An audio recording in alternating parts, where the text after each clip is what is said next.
The Royal Canadian Navy, the Canadian Merchant Navy, and the Royal Canadian Air Force were role leaders in the Battle of the Atlantic 1939 to 1945. In 1940, for the first time, German submarines began using the so-called wolf pack tactics. Teams of U-boats would attack convoys sailing from North America to Britain. Germany had over 300 submarines available in 1942 and was able to group 20 or more against a single convoy. Shipping losses were disastrous. Three Royal Canadian Air Force anti-submarine bomber squadrons were established in the British Royal Air Force's Coastal Command to carry out patrols from Great Britain. In 1942, Squadron 422 and Squadron 423 were created to fly Sunderland flying boats. It had great endurance, carried the latest anti-submarine detection equipment, and was heavily armed.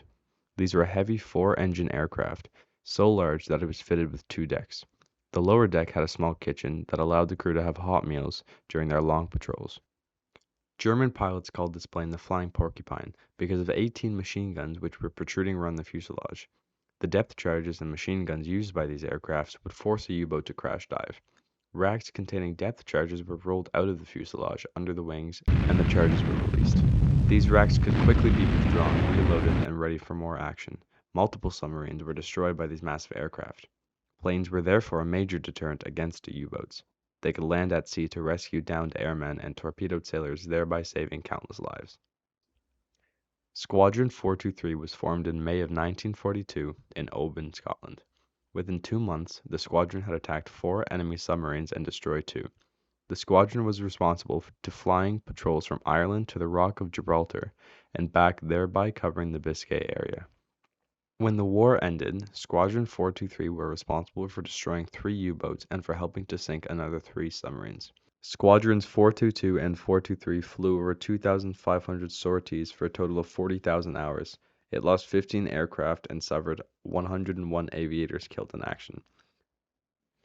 Now please welcome Dr. Paul Kavanagh to tell you more about his cousin nicknamed Scotty from Squadron 423, who was killed in action on Remembrance Day, the 11th of November, 1943.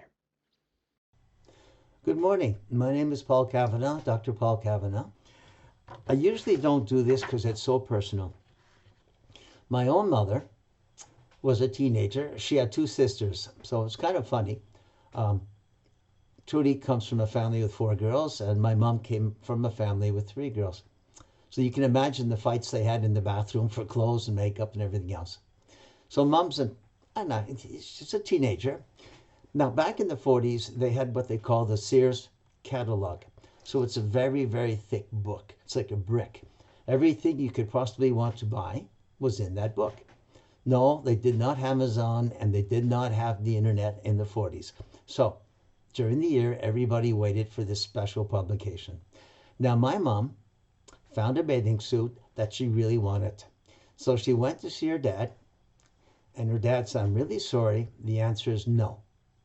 There are 3 girls in this family. That means 3 bathing suits. I can't afford it. This is a world war. Rationing food, gasoline, the basics of life. So I can't afford to buy 3 bathing suits. No." Well, my mom went to see her favorite cousin. His nickname was Scotty. And of course, she told them the whole story. Scotty got a job that summer. A very difficult job. He went up into Northern Ontario on the backwoods. They would paint the lines on the highways and the roads manually. They didn't have trucks like today and computers. So imagine an old truck with a piece of wood, a board of wood, a plank of wood, like a diving board, screwed into the back of the truck. And there'd be a basket hanging from the back of that diving board. And you would be strapped into the basket, given a bucket of paint and a paintbrush. And you'd bend over and you'd paint those lines on the roadway by hand. Back-breaking work. Just imagine the sun beating down on your head and your shoulders.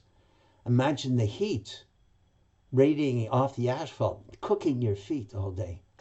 And worse, imagine breathing in all that exhaust, all those fumes from the back of the truck, from the muffler. Horrible job for a student. He saved his nickels and his pennies, and he bought my mom her bathing suit. Well, my goodness gracious. My mom was so happy.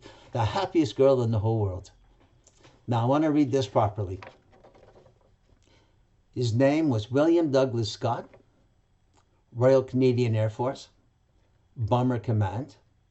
He was a wireless radio operator, and he was a rear tail gunner. You had to be small, slim, and athletic to fit into the back of those aircraft to handle those big machine guns. Age, 21 years of age. Killed in action, 11 November, Remembrance Day, 1943. 80 years ago today. And my mother's heart was broken forever.